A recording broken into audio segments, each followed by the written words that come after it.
Hello and welcome to Dialogue.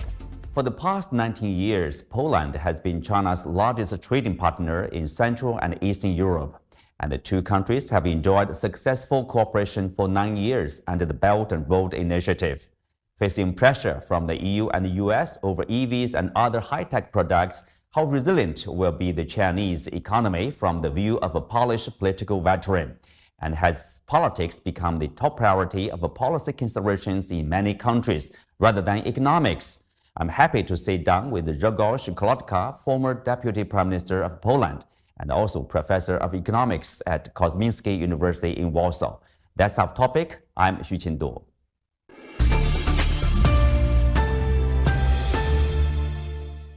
Welcome to Dialogue, Mr. Grzegorz Kolodko.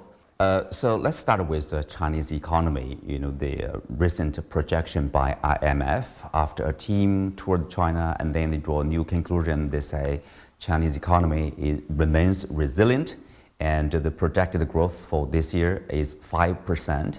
What do you make of that? I share this view. I think that IMF may be also a little bit conservative. My expectation, my judgment is that definitely this year, if measured by GDP growth, will be in excess of 5%, basically still driven by manufacturing sector.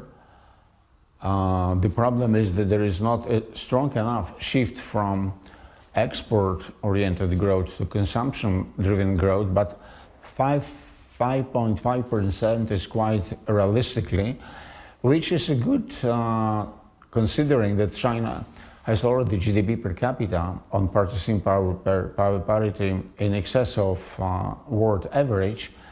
Therefore, 5.5% rate of growth is enough to again double the income within time span of next 25 years, what would be remarkable. But I want to point also to the fact that some economists and some policymakers were rather expecting kind of hard landing in Chinese economy, which is not going to happen. Of course, 5% is not 10%, but 5% is still, say, twice as much as the rate of growth in the developed countries of Western Europe, North America, and Japan, or it is significantly more than the world average. So if China will sustain rate of growth around 5%, say, China will continue to catch up with the most developed part of the world. Of course, catching up is a long shot, but China stays the course, yet of course there is very many microeconomic and structural problems which must be addressed to sustain this rate in the longer run. I guess you are basically saying that the Chinese economy is on track, for long-term growth to catch up with the developed economy.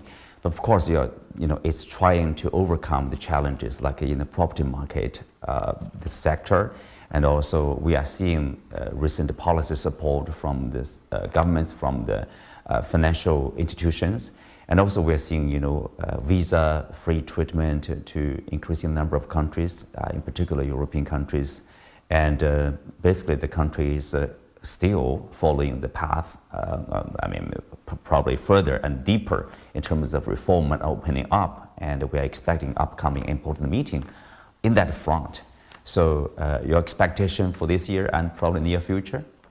European Union, which is a very important partner of China, and the relations between China and European Union are significantly different than between US and China. We are not taking a position of a side between the kind of conflict between the United States and China. So European economy is looking forward to sustain the win-win, as you say, in China, cooperation with China, yet there is still the problem of imbalance. China export sector is much more competitive, and we feel the pressure from import from China than, say, our abilities to sell the products and the services at the Chinese market. But from this perspective, I think they are several obstacles also on the political side, which are pushing some policymakers towards being a little bit more conservative towards cooperation with China. But my point is that we don't know exactly how many, but there are millions of jobs within the European Union which are the result of cooperation, capital flow, direct investment, transfer of technologies, and of course export and import of goods and tradable services between European Union countries and China. Let's take a look at like China's relationship with the country you are from, Poland. For example, if you look at this, there's a company called CD Projekt Red. It's a gaming company from Poland. Interestingly, you find that it has a 1 million, nearly 1 million followers on Bilibili, a Chinese most popular video site. If you compare this number to the followers on the YouTube, which is like 250,000, so which is like 4 times that. So how do you see the Chinese market? And also, I guess, the potential for the Chinese market and also the potential probably for China and Poland and other European countries to explore, to develop their relationship? Poland is important for China. We are not the biggest economy in the European continent. Much bigger is Germany, France, or UK, Great Britain, which is outside of the European Union. But we are a big country of almost 40 million people, and we are, from Chinese perspective, a European gate to Europe. If you take a look on the map between China and European Union, there is actually Russia, Belarus, and there is Poland. So Poland is a kind of hub for China's expansion, China's export to Europe. And from this perspective, certain projects have been placed in Poland to push forward the exchange between China and the European Union. But Poland is also an important market and partner for China because we are a growing economy. Actually, we are the most successful economy within the European Union and among the new members of the European Union. I was 4 times in 4 governments, Deputy Prime Minister, Minister of Finance, so I have done a lot to develop Polish economy, and also I was very much committed to sustain and encourage cooperation between China and Poland. But I think that we have expected, but again, it depends what means we. I mean open-minded, progressive economies which are in favor of win-win globalization and sustainable development. We have expected a little bit more as far as economic relations with China are concerned. It is growing. Over the last years, more than 3,500 different size businesses has been launched.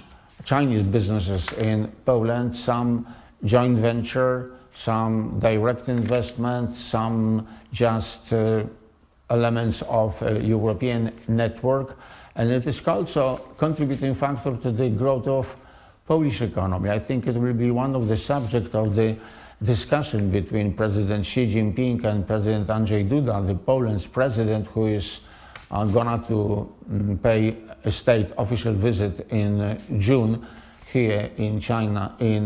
But Poland is the member of the European Union, and sometime we may see that certain decisions are being taken within the broader context of the EU-China relations, which are much more complex than, say, just bilateral relations between the 2 countries.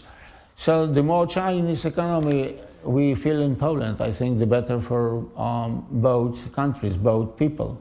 Mm-hmm. Well, against that background, I think people like you, who are supportive of globalization and free trade, and they would like to see more and more trade and more investment in each other. But at the same time, we are encountering, let's say, challenges There's EU investigation into the what they call the subsidies of Chinese EVs, Chinese solar panels, and other kinds of renewable energy products there. And according to their timeline, so the results of the investigation will be announced in early June. And many are expecting a sort of like punitive measures and even countermeasures from China, a potential trade war. So how bad can it be? I'm very much in favor of openness, continuation of inclusive globalization, which in China, again, you prefer to call win-win. But sometimes we are making a joke that win-win globalization should not mean 2-0 for China. China is competitive because of the system you have here, because of the cost of labor, because of technological edge, and so on. But pretty often I have to hear in my country, in Europe, that Chinese competition is not fair. If there is some malpractice as far as competition is concerned, or industrial or trade policy, it has to be negotiated according to the rule of World Trade Organization, not just throw away the butt together with the baby. So I'm in favor of globalization, and my viewpoint is that globalization is irreversible. I simply don't share the viewpoint of some economists and some policymakers and some journalists that this is the end of globalization, that we have entered the stage of so-called globalization. There is too much of protectionism which has been imposed, strangely to the surprise of many, not by China, which is very much state-led economy, but so-called liberal countries like the United States. Let's be realistic. There will be the frictions, there will be the problems, but one should not get rid of globalization. That would be a very big mistake. But unfortunately, the situation is not going, globally, internationally, into the right direction. As for Poland, I think that sensible people, rational business people, politicians, intellectuals, economists, managers are in favor of cooperation with China, but I do know very many cases, very many examples when they are afraid of the competition from China, because China has become, for them, too competitive.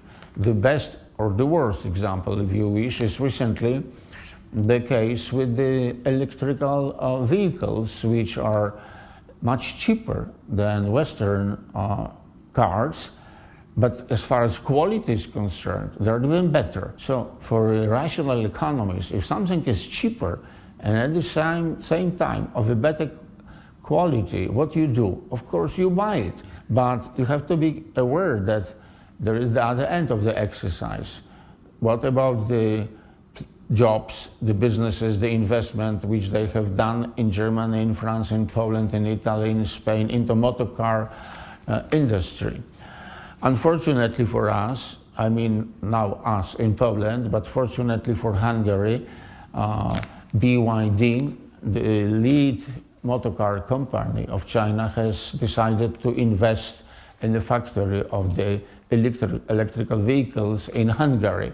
But this is within the European Union, and we will see more and more of cars and other products with high technology made in China or made with the Chinese technology and capital in Europe. I'm very much in favor of transfer of technology and direct investment. I wish that there will be also more of direct investment from Poland in China. And from Polish perspective, the question is how to take advantage of this global economic game, how not to be pushed by the interests of the others on our behalf. Well, you mentioned about the BYD investment in Hungary and also the Chinese battery giant CATL, I believe, also making moves in Hungary. So is this the way to solve this probably the dilemma, the challenge, felt by the European Union and also, of course, EU member countries in terms of producing EVs, in terms of how competitive their products are. Because in this way, you have Chinese investment, you have a local factory, you produce jobs, and you pay taxes inside the EU. So is this the way to solve this problem, to solve this concern of, too competitive the Chinese products are? I'm an economist, but because of my research has been and is policy-oriented, I was invited several times to join the government as a policymaker. So I do know what is policy and what is politics. And from my intellectual perspective, as a university professor, there is too much politics and not enough sensible policy. Politics is driven by another logic than economy rationality. What is rational in economy sometimes is not accepted by the political factors. And for that reason, when I'm taking a look for the position of China within the world and the relations between China and other powers of the world, including European Union, which is still just the Union. It is not a national economy. There is not as much of policy coordination as they have in the United States on the one side and China on the other. So certain decisions about direct investment, magnitude of trade, cash flow are driven by politics, not by economic concern. This is what does not make me happy as an economist, professor, researcher, but let's be realistic. There is a very big competition about influence upon other countries, upon the world, between the leading economies, leading countries in this world. And therefore, some decisions to go forward or not with direct investment or joint venture is driven by political concerns. I also hear in my country, which does not make me happy, I disagree, the opinion that too much of engagement of China can make our country too much dependent on China, and we should not, because we are the member of the European Union, we are the member of NATO, we are the member of the West. But you know what? If you are taking a look on the map, one says the world is now divided between West, led by the United States, and East, led by China. My approach is a little bit different. The world is not divided into conflicting two parts, West and East, but the world is organized, is a sum of so-called Euro-Atlantic and Eurasia megasphere. This is a different approach. So European Union, including Poland, we are in both. We are a part of Euro-Atlantic megastructure, but we are also a part of Euro-Asian megastructure. Therefore, there is a very specific position of the European Union vis-à-vis political, not only economic relations between so-called East and so-called West, and within the European Union of Poland, because Poland is on the eastern side of the NATO and eastern side of the European Union, neighboring Russia. You must be aware that certain economic decisions in the future will also be driven by this political rationality, which is contradictory towards economic rationality. I see it also, I feel it also in Poland, that sometimes a decision is taken that when there is the open competition, that not China is being accepted as a partner for political reasons, but some other company from some other country, despite Chinese endeavor is more competitive. So that is politics, which makes economic policy much more difficult in the contemporary world, including, I think, each and every country within the European Union and in the world. Mm-hmm. Well, you mentioned about political rationalization probably is driving at some occasions, if not always, in terms of decision making, in terms of policy making. especially by major powers. Can we say that? Like probably at the European Union or European EU Commission or Washington, when they are making policy, and particularly in Washington, you see the rise of kind of like a protectionism, like they are imposing, 100% tariffs on the Chinese EVs, import of Chinese EVs, and of course, export bans of some high-tech products to China. This, makes some people to draw the conclusion that, probably this is a retreat of globalization, or the de-globalization, because people are making decisions based on so-called security concerns or national security concerns, economic security concerns.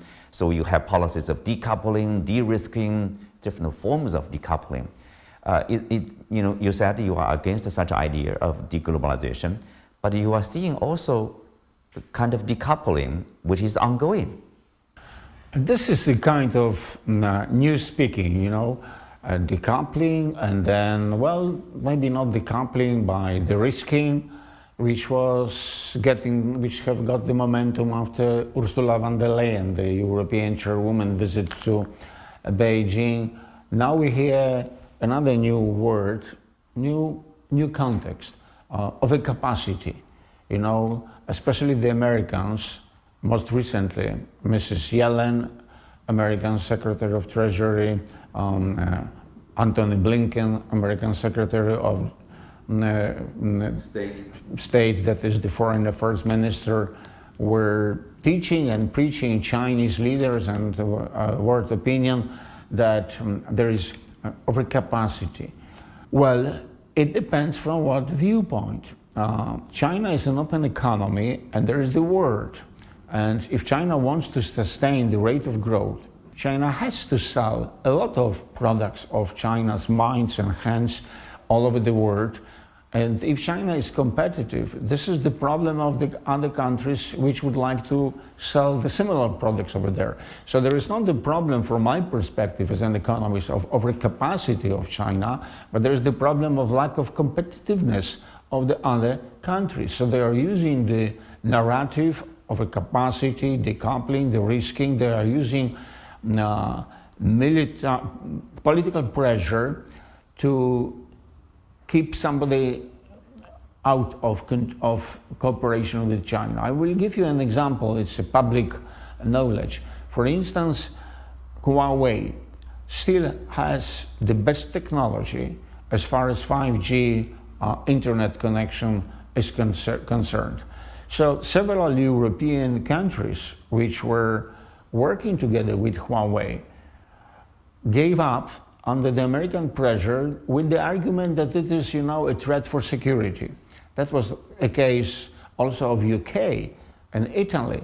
In case of Poland, we were told by the American policymakers, if you will accept 5G from Huawei, there won't be an American military base, military troops in Poland. So now we do not have 5G from Huawei, and introduction of Huawei goes slower than otherwise, but we have an American soldiers, American base, military base in Poland. Now we see here the similar argument vis-a-vis the electric vehicles. Be careful with the Chinese electrical vehicles because they may be used for spying or as a threat for security. I don't buy it. It's a problem of competitiveness, of which I'm very much aware of the economists. It is easy to say. The consumers, they prefer to buy something which is cheaper with the same quality or better quality for the same amount of money. But as a former policymaker, I do understand that if we will be buying, say, plenty of Chinese EVs, we're not buying Volkswagen or French cars or Italian Fiat or whatever. So it is a problem. It is a problem, and we have to find a way to sustain globalization, because globalization means that thus far separately performing national economies are intertwined, are being integrated vis-a-vis trade flow, tradable services, capital flow, and capital flow is always accompanied by transfer of technology. And it is amazing, it is just amazing that recent survey of 44 top technologies in the world, and the survey was done by Sydney, Australian Institute for Strategic Studies. They compared 44 leading most important technologies in the world between the countries. In 37 cases, China is number one, and only in 7 cases, United States is number one. When China is number one, US is number two. When US is number one, China is number two. Everybody else is a little bit farther. So if that is the fact, and that is one more time by an independent institute in Australia, they have done the evaluation, don't be surprised that people, business, would like to take advantage of these technologies. So the question is, in Britain, in Brussels, in the European Union, in Poland, everywhere, and first of all in the United States, but also in Japan, in Australia, what we can do, what they can do to invest more in knowledge-based economy, in upgrading technology to compete with China, but politicians are going the other way around. They were saying, well, it is not good for security, it is somehow suspicious, we have to impose sanctions, and you have it. You have 100% import duties imposed by the Biden administration for Chinese electrical vehicles. Of course, the American citizens, the American consumers, they will pay more, and this is the measure to protect American car industry. I do understand that the American leader would like to protect American car industry, especially in the regions where now so much will depend who will be the next president of the United States, but not by the trade war, not by the sanctions. And from this perspective, I think that China is going to continue this advantage and remember, aside of European Union and North America, and here China, but also South Korea, and Japan, there is plenty of other countries. We have to see all this, what we are discussing, within the great geopolitical changes. There is a great growing competition between so-called West and so-called Global South. And within Global South, number one is China. But within Global South, now there is also growing competition between China and already more populous country, and growing faster, India. So I'm also taking a look on a regular basis how the relations between China and India are evolving, because these relations may be critical for the future of globalization and for the geopolitical shift. And still we have the problem with Russia, which is a different kind of problem, and it's a very big problem with economic consequences, especially for the energy prices, not so much for technology. Russia is not an important country from technological viewpoint, but China is leading the world. It is just shocking for very many politicians and businessmen. They are not able to accept it that China has already won technological competitiveness on different parts of the front.